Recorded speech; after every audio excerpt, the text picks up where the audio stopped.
welcome back to another episode of the Pax What She Said podcast. I'm one of your co-hosts, Maggie Loney, joined not as always. Perri is luckily at Lambeau Field today, which is very exciting why she's here. Joined by Jen Kirton. You probably follow her on Blue Sky or Twitter if you're still on Twitter. Always a fun time talking Packers with her. Thanks so much for joining me and for doing this a second time because we didn't hit record the first 5 minutes of the last time. So appreciate you being a trooper with me while I am without my other half, Perri Goldstein, who got to see a really, really good game at Lambeau Field today. Yeah, we're all just caught up in the excitement of getting such a big win that the fans wanted so badly. Yeah, even StreamYard is so excited that it's just not actually recording for us. But thankfully, we got it figured out. It's working now. We kind of, talked about it already. Didn't record that part. So let's go through it again. But what kind of win does this do for the Packers? 38-10, very convincing win, of course, against a team that didn't have Brock Purdy, didn't have Nick Bosa, didn't have Trent Williams, but historically, has bounced them out of the playoffs. So for all the success they've had against this team in the regular season, still feels good to get another one and, potentially kind of diminish their 49ers chances of making the playoffs even further. Yeah. Obviously you get the opponent you get in the situation that you get. So probably this would have been a very different game without their injuries. But that said, as I said before, the first game, this is a game that means a lot to the fan base because of who it is. So injuries or not, like, you feel super energized to get another regular season win against this team and hopefully not have to see them again because, it hasn't gone so well. But I also think it's just super important for the team to keep building because we know that they haven't played up to their potential so far. And this is the game where they've gotten the closest to what we think they can be against a really talented team still. So it definitely feels like progress moving forward in the direction of getting this team in January to be as dangerous as possible. Yeah, and I mean, we talked, after the bye about how this is a Packers team that plays historically well leading up to the playoffs. Matt LaFleur is a really good streak in November and December.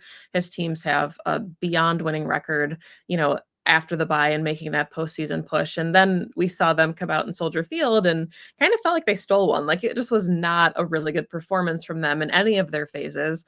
2 games without any interceptions or any turnovers.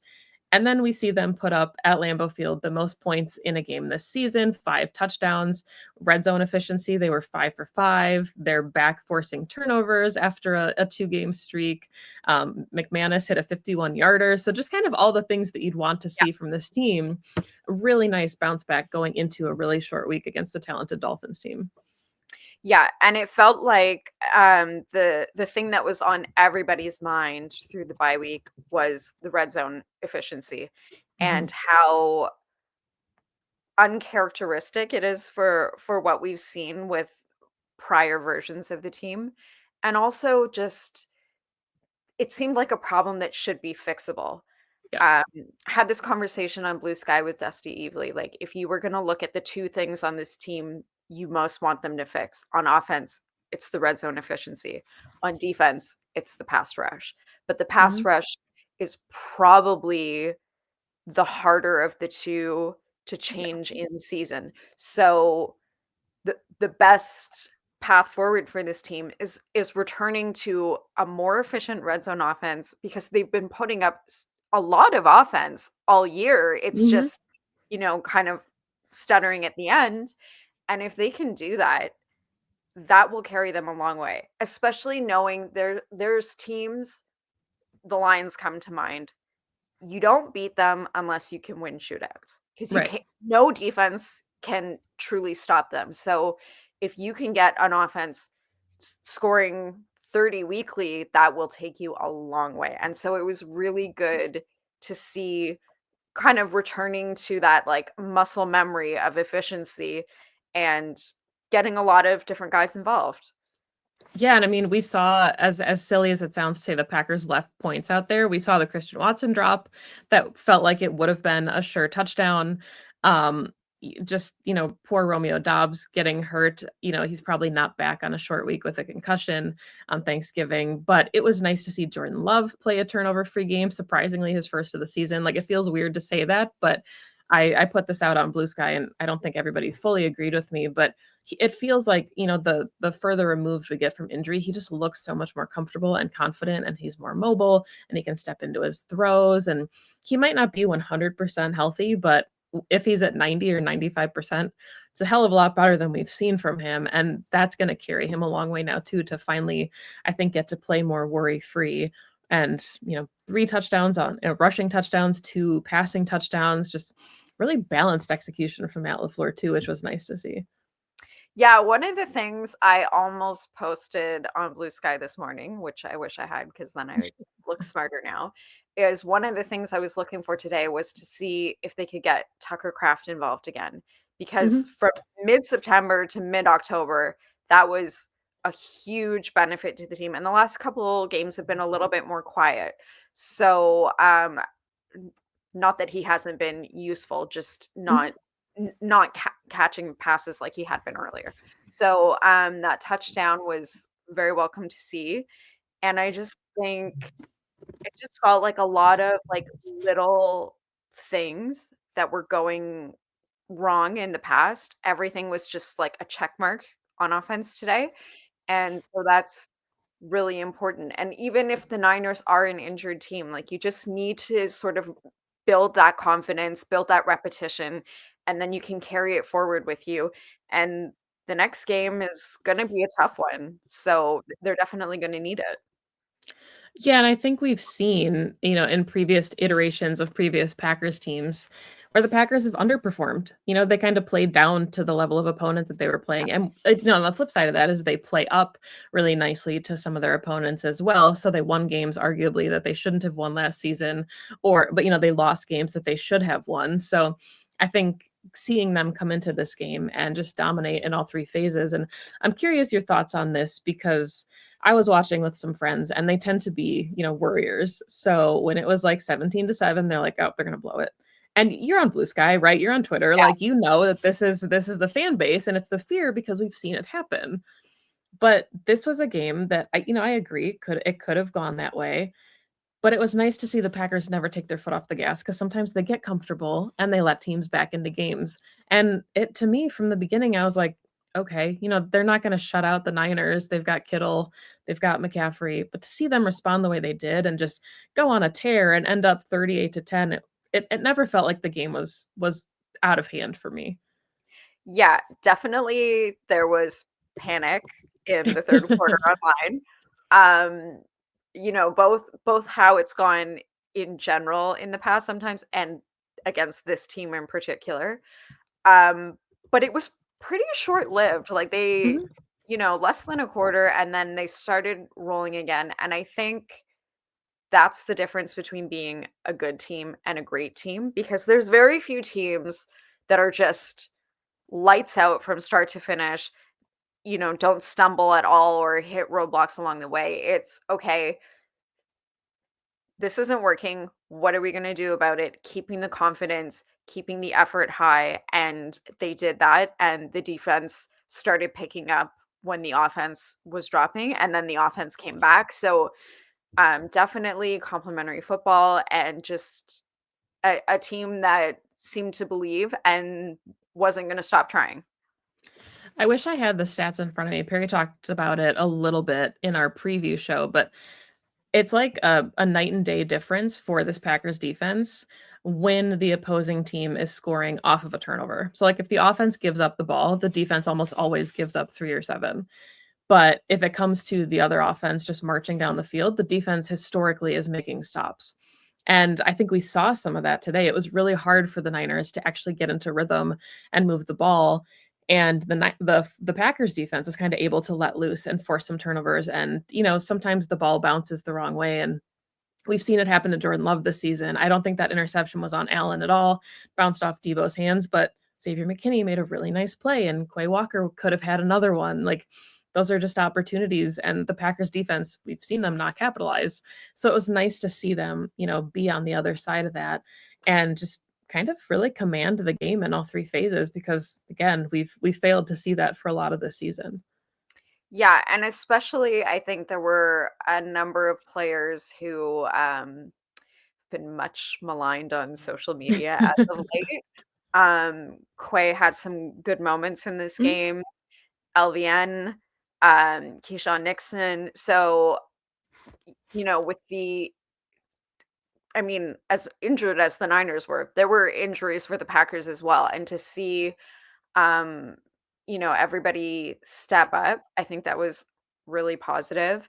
Um, I just think it was a really complete game for them, and that should give everyone confidence that whatever things have not gone right so far, they're correctable. Yeah, and I think that's, one of the things that Perry and I talked about earlier this week and even in the season is just, you're getting into week 12, week 13, you're going into the home stretch here and to be talking about like, boy, they need to fix the red zone offense. At some point you start to wonder like, is that fixable? Like, is this just the identity of this Packers team? The pass rush, I agree with you, is certainly a harder issue to fix. And I was hoping, I thought Trent Williams was going to be out there. So for him to not be out there, I thought maybe we'd see a little bit more production from the pass rush, but really challenging. And again, they were missing Jair, they were missing Edge Cooper, like you said. So certainly without or with injuries in their own right. And the Dolphins offense again is a really explosive one coming into Lambeau here on a short week. So hopefully those guys are rested because they certainly, have the favor of not having to travel. That'll be nice, but another, high-powered offense, and then they get the Lions the week after that. So certainly a good time for them to be putting up points the way that we are familiar with them doing. Yeah, and I think 8-3 is a great spot to be, Mhm. period, but you feel even better about it if you know that you've won that many games not playing your best ball yet. So, no one should be pessimistic about where this team is, like, especially when we saw how quickly things turned around last year. We've seen, year after year in the NFL, a lot of the times it's the teams who get hot in November and December and come in playing their best ball at the right time.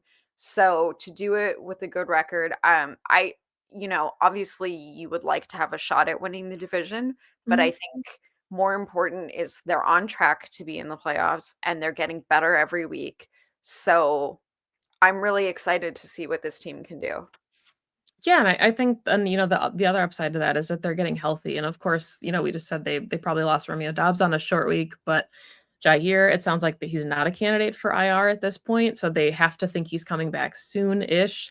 Cooper probably just misses this game because it's a short week, but should hopefully be back for the Lions game, and then the Packers are relatively at full strength, from what we've seen a lot of the season, they've been dealing with guys not being available, and I think the secondary is entirely different with Jair out there. I thought they played really, really well today. McKinney had some great opportunities. Javon Bullard, I think, was like tied for team lead in tackles. Thought he played really well, but you can just tell there's a comfort with Yeah. Jair out there. So credit to Valentine and Stokes because Valentine I thought had some really nice snaps today as well, but they need some other guys back, I think. Yeah, and you know, that Niners team, like, when George Kittle makes that catch, it's like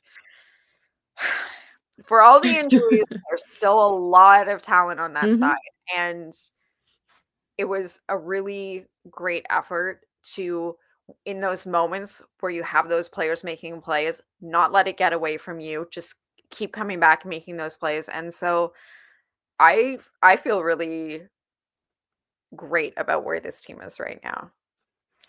I agree with you, and I think that, Brian Gutekunst deserves a ton of credit for this as well, and as much as we can talk about, some of his misses, and we don't know who Lucas Van Ness will be yet, we don't know about Quay still at this point, but the free agent period that he had, above all else, his biggest signings continue week after week to make incredible impacts. Josh Jacobs, 3 touchdowns today. Xavier McKinney had the pick. The Packers joked about it earlier on this week on social media, and they said, like, "Thank you for changing our lives." But it's true. Like, this is a team that they were close last year and we saw it and we were like, well, what do they really need? A safety was the top of the list. And I don't know if running back would have been that on that list, but the the production that they've seen from Josh Jacobs is just unmatched. He's what this offense, it feels like, has been missing. And Aaron Jones was special and he still is special, but I don't think any of us could have predicted that Josh Jacobs would have this much success in this offense. Yeah. I mean, to look at Jacobs and Jones, they're kind of apples to oranges as players, Mhm, but certainly Josh Jacobs is having an incredible year, and he's also allowing them to play in a different kind of way than mhm. when Aaron Jones was here. And to be able to rely on him in the way that they did today, just snap after snap, just you just knew he was gonna keep getting yards, like, they just, like, couldn't stop him, and that's definitely what you wanna see to keep the offense balanced, to keep the playbook open, to be able to eat clock when you need to. I think there I'm not gonna remember the numbers now, but somebody tweeted or posted the time of possession going into the second quarter, and it was pretty absurd, and you're just not doing that if you don't have Josh Jacobs.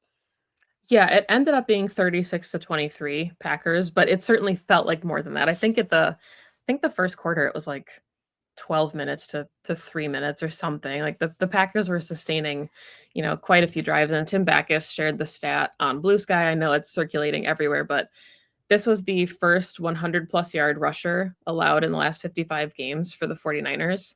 So for Josh Jacobs to have that kind of production, and it was so fun to see him post game talking about like, yeah, I knew this was kind of like a revenge game for them, and I wasn't there for the last one, but I wanted to help put my stamp on it.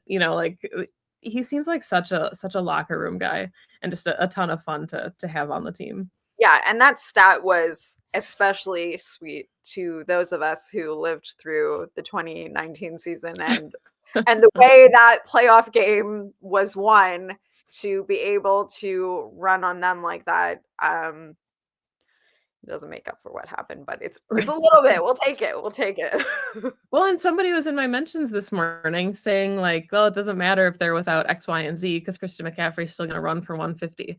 And I think that is, one of the pieces that we're kind of missing when we talk about all the positives that came out of this game because the Packers were still getting run on quite a bit, winning football games, but allowing like 120-ish yards a week. And that's normally not a recipe for success. So to see McCaffrey had 31 yards, the Niners total had 44 yards, averaged 2.8 yards a carry in this one, just dominant performance from Yeah. the defense and arguably some of it out of necessity. Like you can't run the ball when you're down 3 scores, but in the beginning when things were close, they didn't gash them for really anything and thought they certainly could have.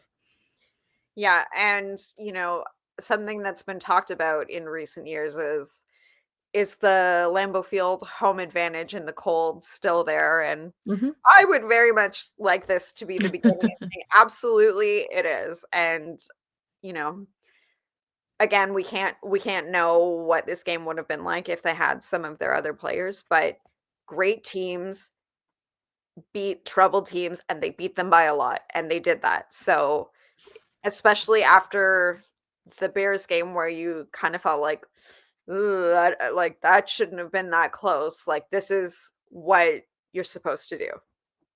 Yeah, absolutely, and not to flip the script, right? Because I think we have a lot of reasons to be optimistic about this team, but is there any takeaway from this that maybe gives you pause? Are is the arrow straight up? Because I think we agree this is the most complete win of this Packers season, right? Really Sorry. dominant. No, you're good. Really dominant victory, but like, is there anything that makes you question, like, well, I would really still like to see this happen to feel like this team is a true contender? Or are you there? You're just convinced they're a true contender. No, I'm not there because as we know, this team had a lot of injuries. Um, I think we're gonna learn a lot this next game and the game against the Lions Mhm. because the Lions have been an absolute juggernaut and the Dolphins have been playing very well as of late, and they're a very desperate team. Yeah. So I think would still like to see a signature win over a team that's really hot and doing everything else well. And I think that's a good litmus test for them to say, okay, how much have we actually progressed on everything and what are the areas that we still have left? And also, like you said, like the team's been pretty injured for a while. Like even when guys are in, they've been nursing a bunch of things and Jair's been out for a while now. So just getting healthy and in the remaining schedule left, you got a bunch of division games, a couple hard games. It would be great to see like really put your foot down. Like Mhm. consistency, I guess is the best way of putting it. Let's let this be the beginning of an every week effort like this. Yeah, and I mean, I think that's what makes the losses so frustrating. We talked about it earlier in the season, right? Lose to the Eagles by 5 points, you have a couple missed opportunities, you lose to the Vikings by 2 points after a number of missed field goals, after being down 3 scores in the beginning of the game, like, the Lions game was within their grasp, and there's their 3 losses, right? So, if you can turn around, at the end of the season and win those games that were really close, that's gonna be what puts you over the edge in the playoffs because those are the kinds of teams you're gonna see, right? You're not gonna see a really banged up 49ers team in the playoffs. You're probably not gonna see a Jaguars kind of team in the playoffs. Like this is, who you're playing is arguably who you could see again. Seattle could be coming up. You could unfortunately draw a division game, which would really suck. I hate division games in the playoffs. But yeah, I think there's some really, really tough matchups still ahead on this Packers schedule. So how they fare in those will answer a lot of questions. But before we wrap this one up, we always like to give out game balls. So I think we kind of alluded to who some of our game balls would be already, but if you have one or two that you want to give out and why, let's do that. Well, I think for both of us, probably Josh Jacobs is gonna be the one Absolutely. that comes to mind. Um,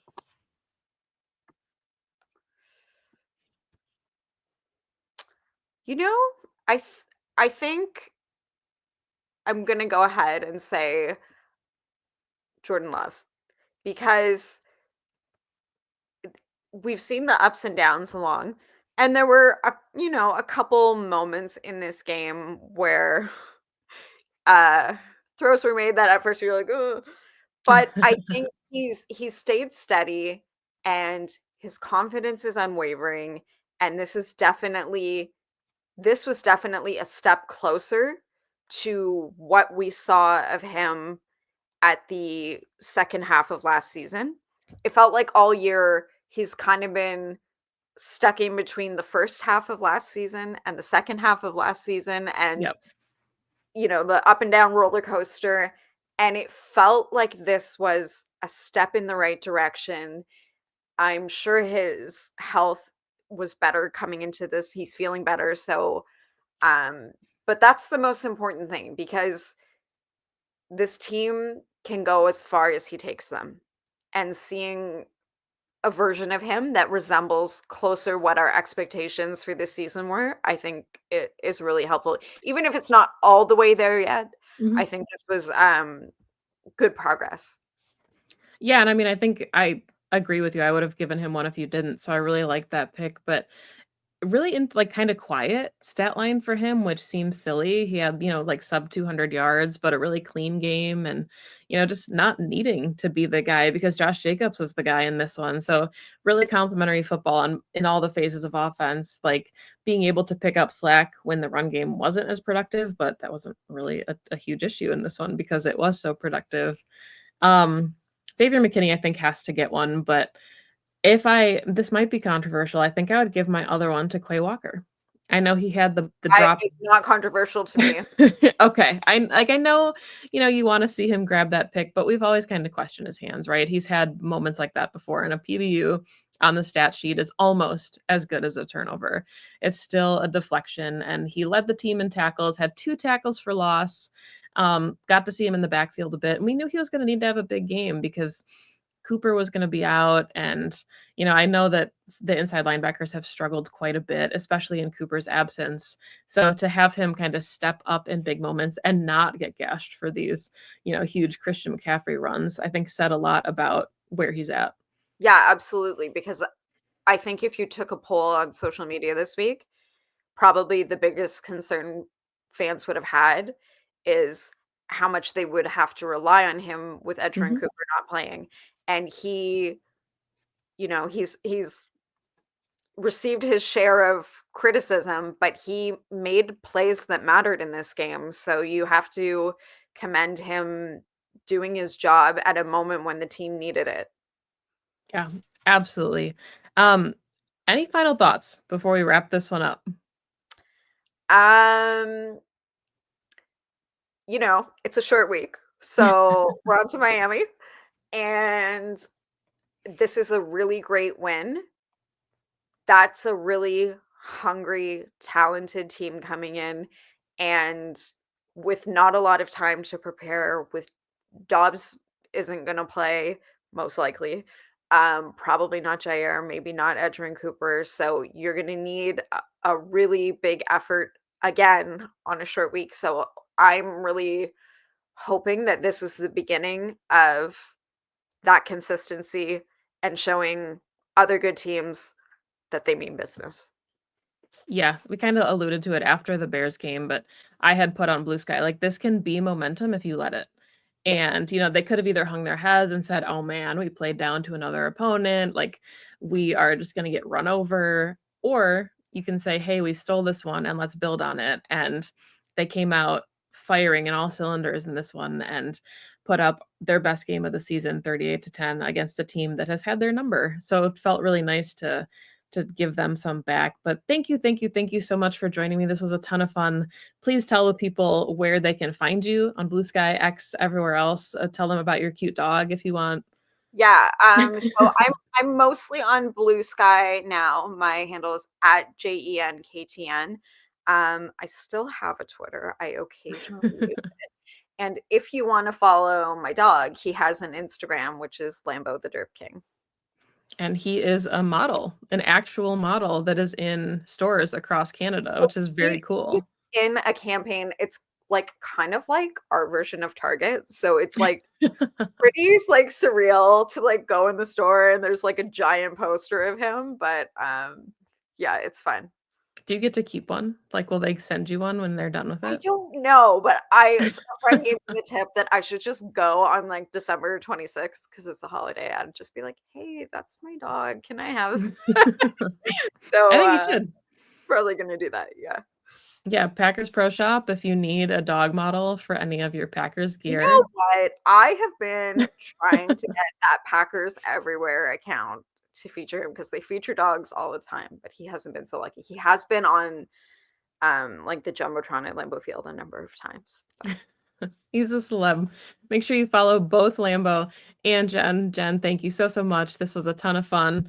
Packers fans, you can find the podcast on Twitter at PWSS Podcast, on Blue Sky at Pax What She Said. If you're watching on YouTube, please like and subscribe to the channel if you don't already. And if you're listening in the audio formats, everywhere you find your favorite podcasts, please consider supporting the channel if you don't already.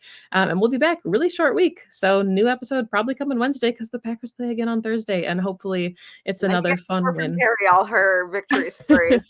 Yeah, it's gonna be a great show. Jen, thank you so, so much, and go Thank Pack you, Go.